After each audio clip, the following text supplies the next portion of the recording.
Hey, what's up, everybody? It's DJ Mac, and today I'm just gonna pretty much just show you how to DJ off your laptop, and also with no hard drive connected, right? If you're new to this, you're probably gonna wonder how is he gonna do this, right? With no mixer or anything like that. So, first thing I'm gonna do is you have to purchase Serato Play. You could just do that by clicking up here by My Serato. Click that, right? And then that'll load up your Serato settings for anything that you purchased. Usually it's in My Products, and then you just find the product you want to buy, and you click it, and you buy it. You take care of that. All right. Once you have it bought, it'll say activated. Okay, then you can go back into your Serato, and you see this little icon up here. Make sure that's clicked. Right. That's the actual Serato Play icon. So now you can be able to use your crossfader and fade in from songs left to right. You can use your filter, highs, mid, lows. You can even use your headphones as well. So in order to really be familiar with all the keys and be able to use your headphones, you have to click over here on the right side, the little gear icon right here. So you want to make sure you use a split headphone cable.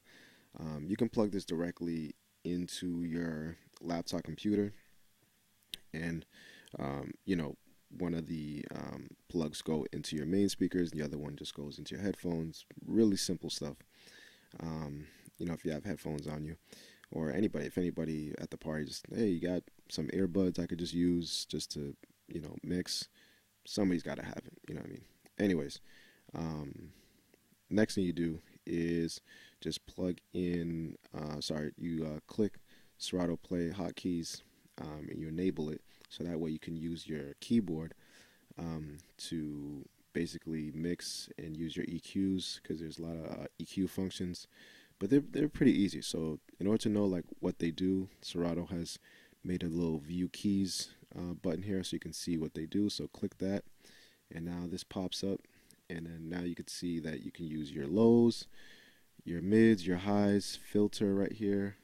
So the up icon will, make your EQ go up, for your lows, mids, and highs, which is A, S, D, F, and G. And then you have your lows here for your volume to go down for your EQ. Um, and up here you have your cue points. You can do cue points 1 through 5. And you can also nudge. So if you're trying to like mix, you can use these Q and W buttons to nudge. And if you notice, it's slightly, this side is slightly darker than the right deck. That's only because it's just split between left and right. So everything that's a EQ function and deck function on the left side is the same exact thing on the right side. So um, everything that I mentioned on the left just does the same exact thing on the right. Um, and you can also toggle between, let's say you're doing 4 deck mixing. You can do, deck 1 and deck 3 on the left side. So you can toggle back and forth just by using this little toggle button here. Um, and then you can toggle the library, so you can go back and forth between your playlists and your actual songs in your library. Also, real quick, if you notice, there's like a bluish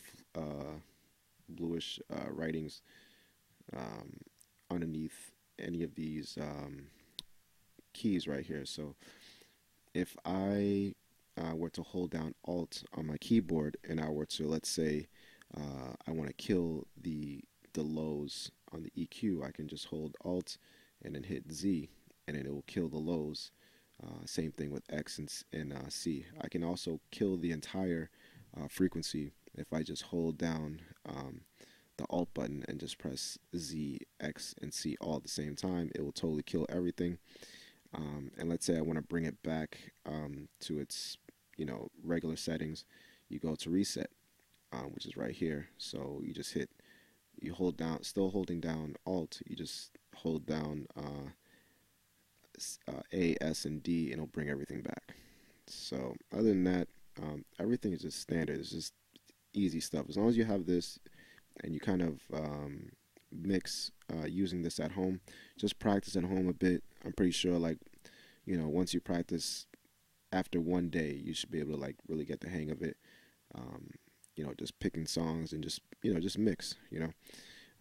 And then you have your crossfades over here. It's just the left and right. We'll use the crossfade, so it'll kind of smoothly crossfade. Also, just check your settings for your contour, so that way if you're going to be just mixing left and right, you can use the contour to kind of like fade in to one song. So if you have a contour that's a little bit late, then that way you can kind of smoothly crossfade in. So that's stuff you guys should already know. Other than that, you do have your fader for each side. So that's the fader right here, which is G, and you can go up on that fader, and to go down on the fader is B. So it just goes up and down.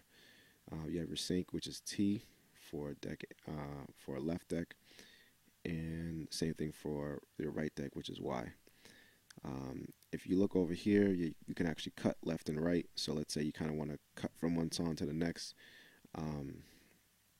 You can just hit the bracket on the left, and in the center is the right bracket, and then the backslash is the right deck. So to cut back and forth through deck, let's say deck 1 and deck 2.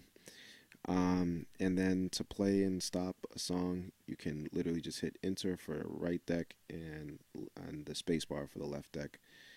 And then you can actually go back to the last song if you just hold Alt and hit the space bar or the enter button, depending on which deck that you're on. Other than that, that's pretty much it. Let's go back. And like I said before, you can be able to use Serato without your hard drive. Let's say for some reason you just have your laptop and you're at a party somewhere and you need to plug in your aux into their system, but yet you don't have your hard drive of music, right? For some reason you just don't have it. All good. Serato now has Tidal enabled, so you just go to your preferences and just make sure you have the most updated Serato. The latest update was from this video is 2.1.0, so just make sure you have that version. If you don't, just go ahead and check for updates, and then it'll prompt you to their website so you can update. Other than that, you just go to preferences and just click on library and display and go all the way to the bottom where it says music streaming, and just make sure show streaming services is checked. And then you can either choose Tidal or SoundCloud. So if you have playlist on your Tidal or if you have playlist on your SoundCloud, you can use those. And then just log in on this right side here. You can actually decide which streaming quality you want to use. And you can also manage your account. So that meaning, like, let's say if a friend of yours has a SoundCloud account, they can literally log in to their SoundCloud and play their playlist or whatever, and you're pretty much good to go from there. But let's say you're DJing, so you want to mix between those songs. Just make sure you're logged in, and once you're logged in, you can go back to the main screen here, and then you're gonna see this little icon here. If it's Tidal, you see the Tidal icon. If it's SoundCloud, you see the SoundCloud icon. Just make sure it's clicked. So when it's clicked, it'll turn blue. Okay, and then let's say I want to find a Jay-Z song. I know that there's going to be a Jay-Z song in Tidal because Jay-Z pretty much owns part of it. So, boom. So, what I do is I go in and I make sure that, I can see the Tidal stuff. So I look for the icon for the Tidal icon. So everything that has like a Tidal icon on this side, I can see, which songs are in Tidal. I can see if they're explicit, radio version. I could probably type in like Jay-Z radio. It might come up, kind of just fine tune my search. But it just helps so that way, if I'm doing a kids party, I know exactly like which version I'm messing around with. But Other than that, let's say I have suit and tie, and let's load that over to deck one, right? Boom, it's loaded. Now, normally, because I've already played this, it wouldn't have a waveform on this right side. Sorry, on this left side.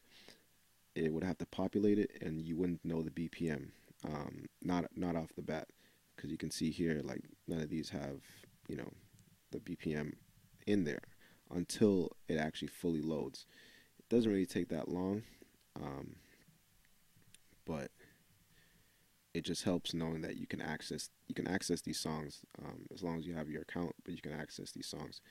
So again, what I do is for me to see all the title songs that I typed in, I just click this little icon right here, and what's gonna happen is Serato's gonna organize it by icon. So I want all the songs, just from title, because those are the ones I can access because I don't have my hard drive. So I can, load it. Let's say Umbrella, I want to load that in. Boom, right? So no BPM yet. It's populating. I can still play the song, right? So I don't want to play it fully because I don't want to get flagged, but you get it. It works. Boom. And look at that. In seconds, I can see the BPM, and I don't, as you can see, I don't have to like load it again for it to, get the BPM. It once I do it once, that's it. So if I want to reload the song like the next weekend, it's already gonna be loaded up, ready to go. And again, you can use your phone to create playlists. So let's say you're on the way to a club or something like that, and they have Wi-Fi.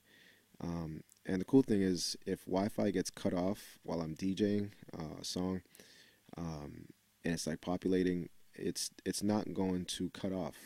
It will actually keep loading. It'll keep populating. No dropouts. It'll just work. I obviously can't pick another song, but the song, let's say, just when I loaded the song, the Wi-Fi goes out. I could still play that song. You know what I mean? So I'm still good. But obviously, I can't pick songs um, you know, from title if I don't have internet access. But it just know that it's not gonna cut off on you. Um, I mean, it's always good to really have music just on your computer. To be honest, just to have like good iTunes playlist or something like that. I would highly suggest that. But again, you're a DJ. You're supposed to be prepared. You're supposed to at least have something on your computer so that way you can kind of, you know, keep the night going. I would highly suggest just have like songs that generally, can rock the party. You know what I mean? So just have those songs on your computer ready to go. But again, if you don't have any songs and you're in a bind, you could hop online and do it this way. Again, don't let anybody discourage you and make you think that you can't DJ because you don't have equipment and all this and that. Serato knows that. They know that sometimes you forget your USB. I've done it. Many people have done it. They made this so that way it's just helping you out. That's all it really is. Just helping you, the user, to still be able to rock the party even though you don't have a controller. Because this was a long time problem that Serato has had, and Tractor and Record Box, they all had like built-in mixers. So the fact that Serato has finally understood, like, yeah, we need to get on that, because a lot of people are using Serato and other programs because they don't need a controller. They don't need that. You know what I mean? So you know that is what it is. But Serato charges for it, so I guess they were smart on that end. But you know that's what they want to do. But anyways, the fact that you just learned that you are able to DJ without using a controller, that's awesome. All right, so use that knowledge, and like I said, practice at home before you go out and actually try this, so that way you know what your buttons do and you know how to transition properly. But yeah, go out, have fun, practice, and repeat. Peace. I'm out. I helped you today. Go do something with it.